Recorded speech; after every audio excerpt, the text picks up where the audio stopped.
Alex Jones, in the first of 3 defamation cases he has two more, in addition to the one that was just ruled upon over the weekend. One is in Texas, where he is helped out by it being in Texas. But one is in Connecticut that doesn't have the same type of like tort caps. There are caps in a place like Texas. This case takes place where? Texas. This is in Texas, which is why the awards that he got will not be as big as the $45 million, I think, for the plaintiffs. I think they have some caps on punitive damages. But the real jeopardy for Jones, in addition to it coming in the next Texas case and the Connecticut case, which does not have such caps, is that Jones took out, like, what was it, $62 million?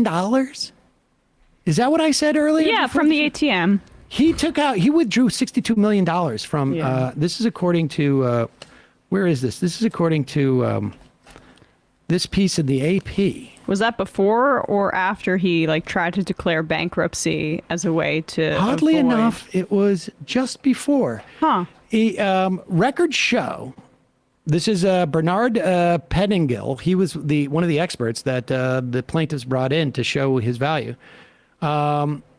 Said records show that Jones withdrew $62 million for himself in 2021.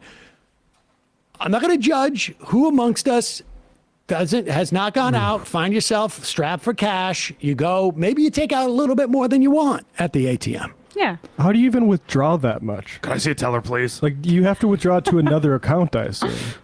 I would imagine you got to do it in chunks. And for me personally, I would do it all on American Express traveler's checks. Okay. I am joking. Yeah, I mean. Or just like gift cards. Can I have that? I'll take Visa gift cards just as good as cash. $50 million in 20s. And then the rest I will have in Gold bars. In an Amazon gift card. A few Target gift cards, please. You can get anything there. Anyways, so he's withdrawing all this money. And here's where the problem lies for Alex Jones, the genuine problem for Alex Jones. Because, incidentally, he is declared bankruptcy, which means that he goes in front of a bankruptcy court, which means there's a judge and there's forensic auditors who come in behalf of the creditors. Now, he's got creditors beyond these people in these legal cases. And if he's hiding money from a bankruptcy court, he is subject to a lot of liability because of that. And here is the plaintiff's lawyer who's making that very point. And none of us do. We don't know. I can explain it this way. There is as written on the statute and as could foreseeably be provided in this case, a $750,000 punitive damage cap per cause of action per defendant.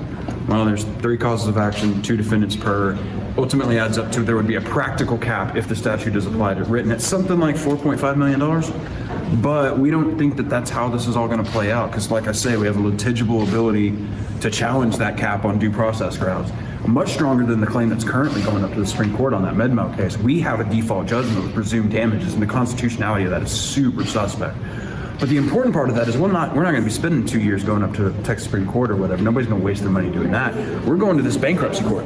And those claims are going to have to get valued and resolved in that bankruptcy estate. And when we have a litigible basis to potentially wrap this case up for years and then ultimately collect our entire punitive damage argument, yeah, there's going to be a resolution made onto what these claims are valued at. And that's also going to have to take into account what the Lafferty claims are valued at, and the Posner claims are valued at, and the Fontaine claims are valued at. And that is why I've been saying that what this is heading towards is there's going to be a large set of plaintiffs who are going to be dividing up the corpse of InfoWars in the bankruptcy estate. And over the course of that process, that could get very, very dangerous for Mr. Jones, because there is going to be a new level of financial scrutiny. And if, some lawyer like me can basically find out that he's hiding the keys to the candy store, pull it out in front of him on the stand, I can only imagine what federal receiver's going to do. So yeah, it's going to get interesting from here on out. It's going to get really interesting, that's for sure. Okay, so let me just translate what he's saying there. So he's saying that there is in Texas a statutory cap on punitive damages that he calculated to be at $4.5 million. And he said instead of fighting that cap on its face, they're going to go to bankruptcy court where the bankruptcy court could rule that that cap is not applicable in this instance. This is a bankruptcy proceeding, and that cap is just not applicable. I'm not exactly sure how that works statutorily in Texas or how that would be computed, because this is probably, I would imagine, because of the nature of InfoWars, maybe a federal bankruptcy court. I mean, because he's talking about a federal receiver.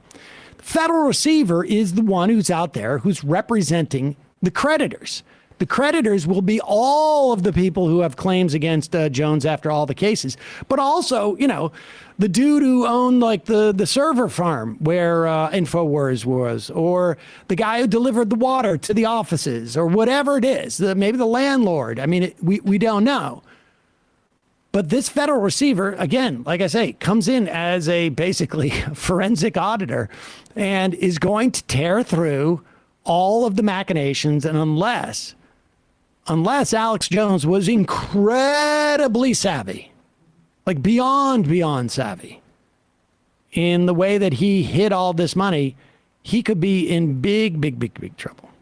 It is fascinating. You know, he has a variety of different LLCs. It's not just InfoWars. He has reportedly just mini companies all over the place. And that's usually a way to hide some money in addition to whatever he's withdrawing. Like, it shouldn't be too hard to dig deep to see some financial improprieties independent of, you know, as it relates to this lawsuit.